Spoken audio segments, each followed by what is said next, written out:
How's it going, everybody? It's me, Shane, and I'm here to give you another Demon Slayer Kimetsu no Yaiba Hashira Training Arc episode review. Today's episode is episode 2, Water Hashira Giyu Tomioka's Pain. That's a mouthful, but you know what isn't a mouthful? As a matter of fact, you don't even have to say it at all. All you gotta do is hit that like button, subscribe, and hit the notification bell to be notified of more reviews like this one. And make sure you hit the notification bell and set it to always on so you will be notified of more reviews like this one. So, last week's was basically an hour-long season opener. We got the opening song this time. I will put that in the description, and the ending song this time. So, I still like last season's better, but they're not bad, especially the visuals. So we are here. This time I have Nezuko. Sorry, my Gundam is falling. Still, I got Nezuko here. Tanjiro's always up there. So let's go ahead and get into it. Obviously, based on this title, it's about Giyu. I was asked actually today who was my favorite Demon Slayer character. It is Tanjiro. Literally Tanjiro. This is one of the few series where like the main character is like my favorite. This and My Hero, because you probably can't see him. Midoriya is behind me too. Those two, which are relatively newer generation animes, those are like one of the few that I like the main characters. We won't count Yu-Gi-Oh! Rurouni Kenshin, but those are some of my favorites right there. I gotta find me some more Demon Slayer stuff, man. I went to con this weekend, but I just couldn't pick up everything, right? So, some of this episode. Essentially, we get a backstory, and we do get backstories in this series, right? And a lot of times when we get backstories, it's after someone has been defeated and they're about to die. In Mugen Train, the movie and the arc, I still count Mugen Train as season 2. We get a bit of background there from Rengoku. As a matter of fact, you get like background here and there, but a lot of times it's during the heat of things, or it's when like either someone's about to die or about to get a revelation. I like that it feels like this arc here is just like chill out. We got to power up. I hate to say it feels like traditional shonen anime and manga, but it does. But what I also like is that there's a sense of urgency with the training, but there's no sense of urgency like, oh man, someone's about to die right now, so you better get stronger right now. I didn't put it in my notes, but we'll talk about it. We finish off where we left off with the crow of the master talking to Lady Tamayo and Yoshiro running. That's what we heard. He was running towards them because I guess he can sense the crow being there. He's like, all right, we got to pack up and go. And the crow said, I'm going to wait your favorable decision. And she's telling him things are different now. We had a flashback of, I think, her and Muzan versus the Demon Slayer that I'm pretty sure is one of Tanjiro's ancestors. Maybe like his great uncle. Or hell, even great uncle.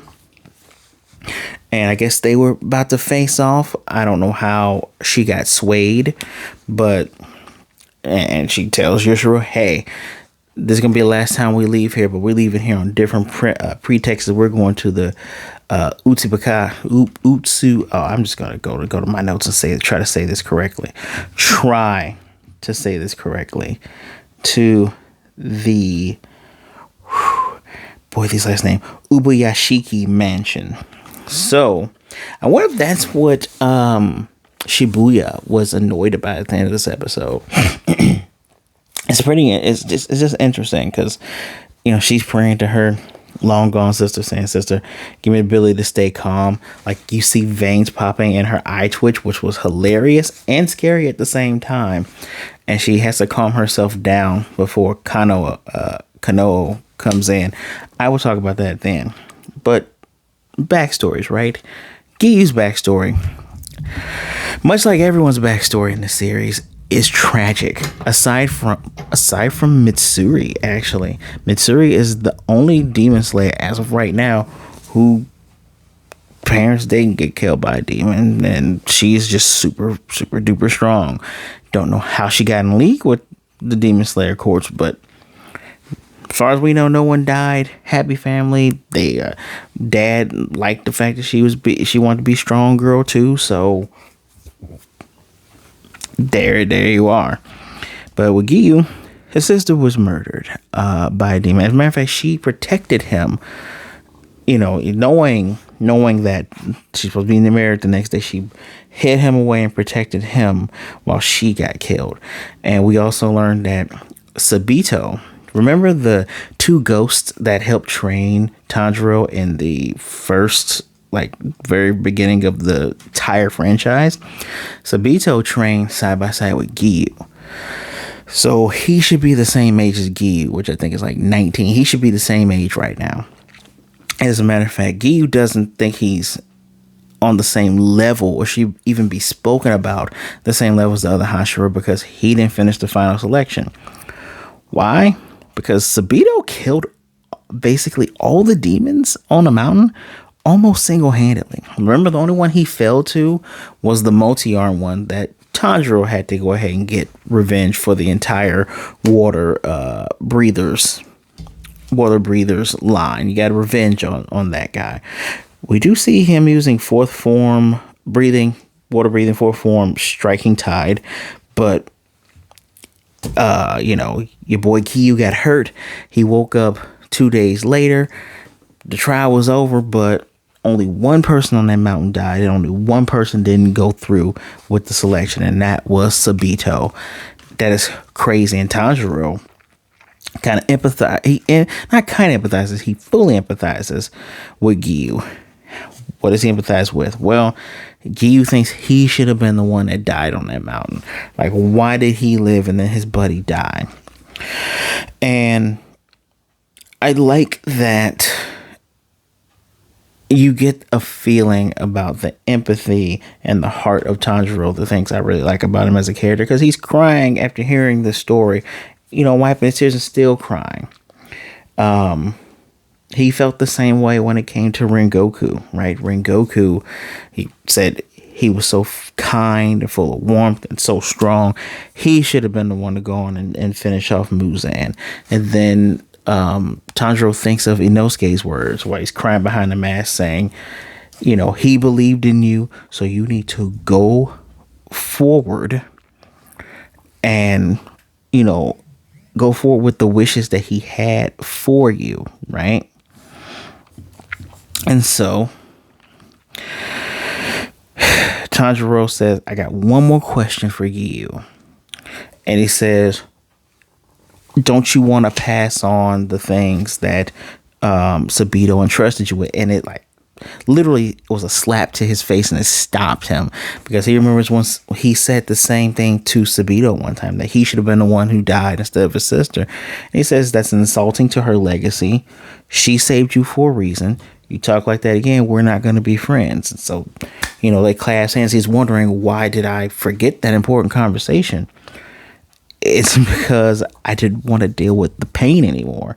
Remembering all of that would just make him sadder and sadder. And so now he goes forward thinking about Sabito, thinking about, hold on, I got his sister's name here, Sutako, which, Sutako. They both have the same lip. I'll show you the picture. Actually, I'll show you right now. Ha. Oh, wow, that is exceptionally bright. Boop.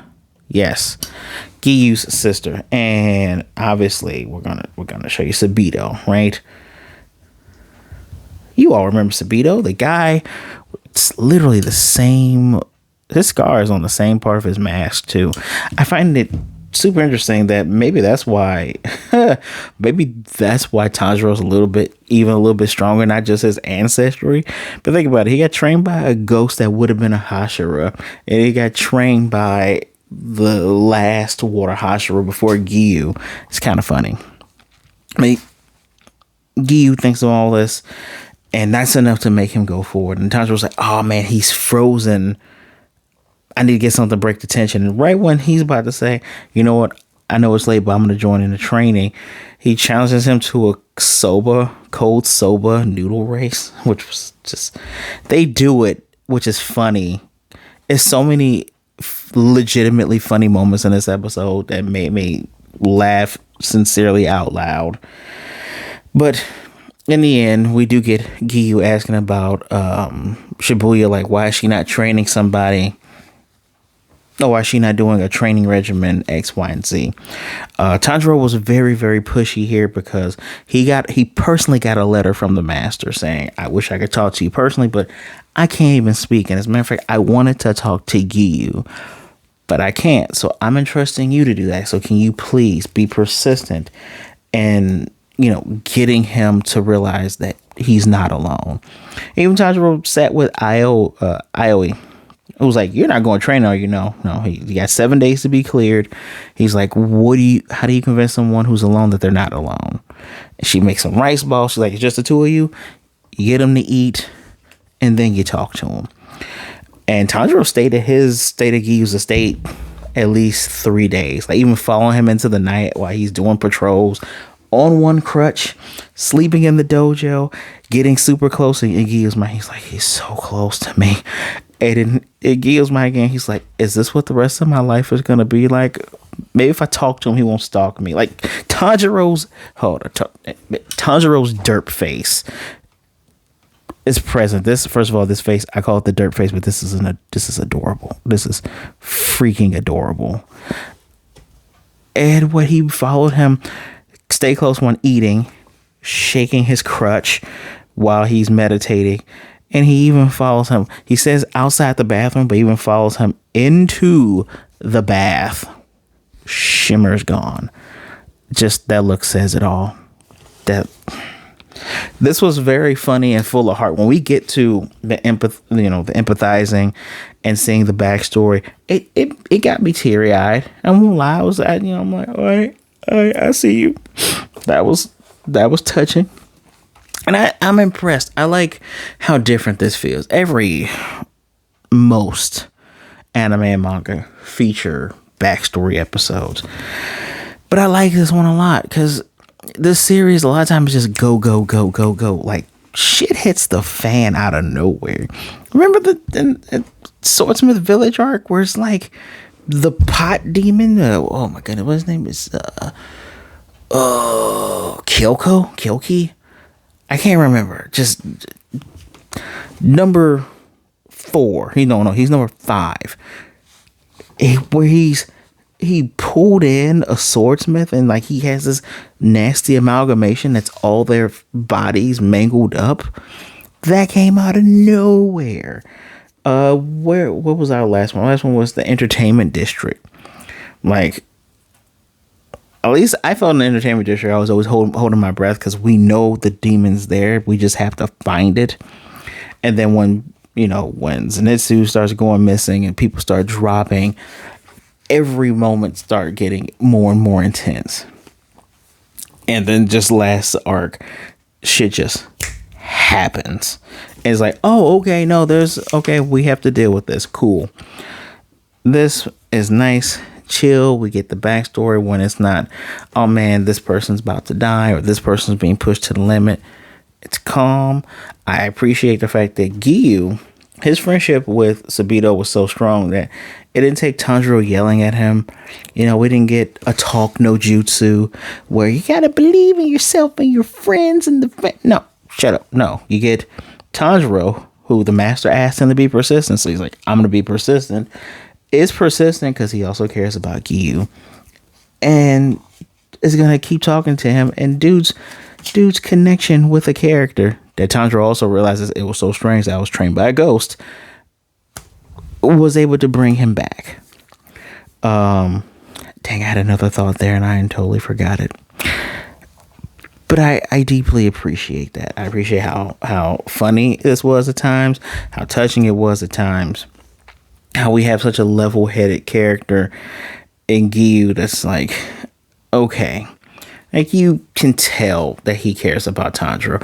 Why wouldn't he stake his claim as a Hashira in his life to say, hey, Nezuko will not eat anybody and he's not gonna kill you all if she happens to bite somebody.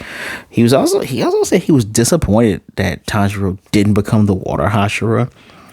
And it's all because he doesn't feel like he's fit, right?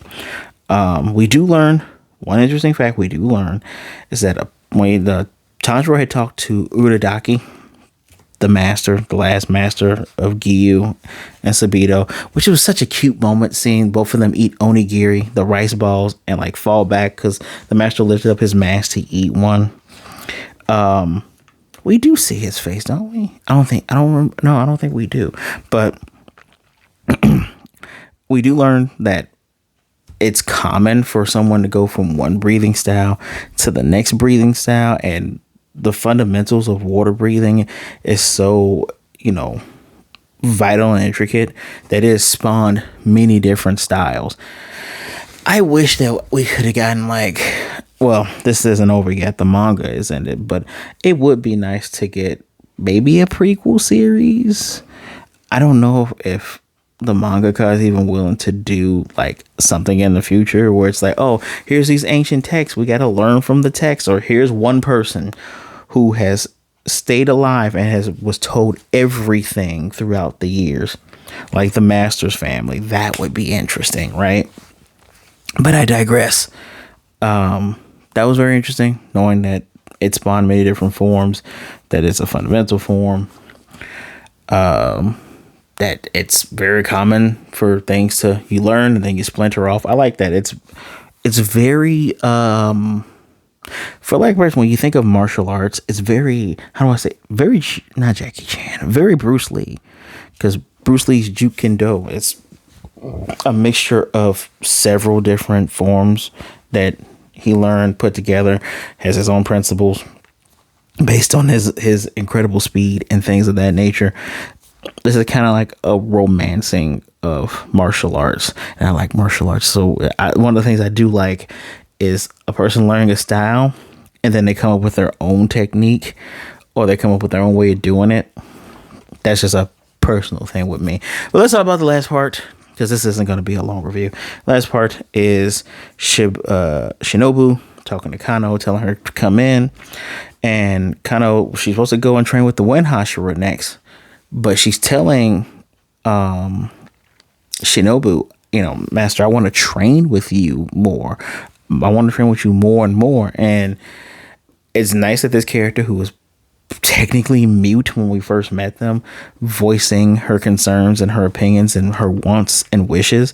And even Shinobu says it. She's like, it's great that you're doing this. So I'm going to tell you about the demon that killed my sister, and I'm going to tell you how to beat him. Now, I am hoping that the demon that killed her sister was not Lady Tamayo, because that is a conflict of interest if I've ever seen one. Also, well, let me. I did remember. Giyu thinks that if it was Sabito, he would get his mark. He doesn't think he's gonna get his mark, but Tanjiro. Thank you, Tanjiro, for giving us a flashback of Giyu working his butt off to become a Hashira. It's your classic survivor's guilt, depression, downplaying yourself. It is what is that common form? Imposter syndrome. It is very much imposter syndrome. And these two, they're gonna go ahead and eat salmon and daikon without racing, which is adorable. And the Taisho secret, which really wasn't a secret because I wrote it in my notes because I noticed it instantly. The Taisho secret is his jacket is half his sister's with the burgundy, and it's half of Sabito's color jacket he wore,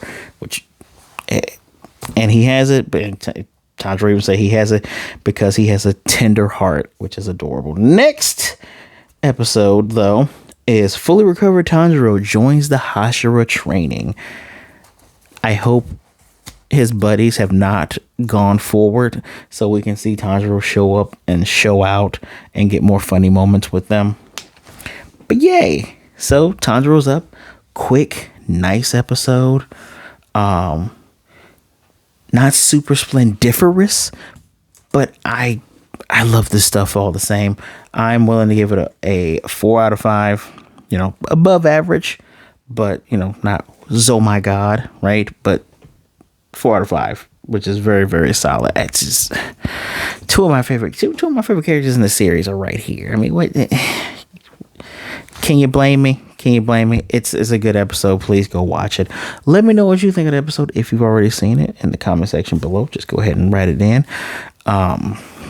Thank you for taking some time out to listen to me talk about Demon Slayer. So do not forget, hit the like button, subscribe, and hit the notification bell and enable on so you can get notifications for more anime reviews just like this one. Please be good, be blessed. Wash those hands, drink some water. Stay safe out there, okay? Don't be a jerk, all right? Be good to yourself, be good to everybody else, all right? And remember, I love when my anime series touch upon things that happen in real life. We all go through grief. We all go through periods where we're unfortunately down on ourselves. Reach out to someone. As a matter of fact, if you see somebody in your life and you suspect they're being down on themselves and they got a lot of guilt and a lot of this trauma that's going, don't be afraid to reach out to them. You reach out to somebody, but if somebody looks like they need a hand, you reach out to them as well. All right. I promise you would rather talk to them and see them today than to miss them and more of them tomorrow. And they would rather talk to you today as well. All right. My social media is in the description below. You want to support me even further, my Patreon link is down there as well. We're all to a rollicking good start, everybody. I can't wait. So I'll see you next time. Breathing form, signing off.